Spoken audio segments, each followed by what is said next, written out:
ایرانی وفد اس وقت پاکستان میں پہنچ گیا ہے۔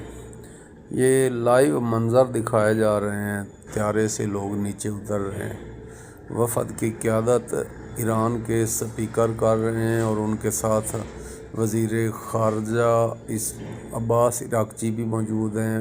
ان کے استقبال کے لیے پاکستان کے تمام اعلیٰ عہدیدار، جن میں جنرل عاصم منیر صاحب، وزیر خزانہ اسحاق ڈار صاحب اور محسن نقوی صاحب موجود ہیں، اور بڑے پرتپاک انداز میں ان کا استقبال کیا گیا۔ یہ سارے لائیو مناظر ہیں جو آپ دیکھ رہے ہیں۔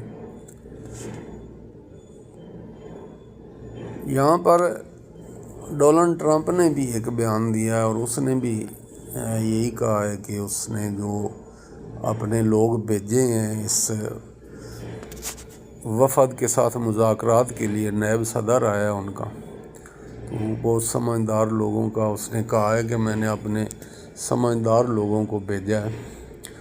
تو اس موقع پر جو سب سے زیادہ مرکز نگاہ بنی ہوئی چیز ہے وہ ہے جہاز ایرانی وفد کا، جس کی ہر سیٹ پہ شہداء کی تصویریں لگی ہوئی ہیں جو ایک سکول میں امریکہ اور اسرائیل کی بمباری سے شہید ہو گئے تھے۔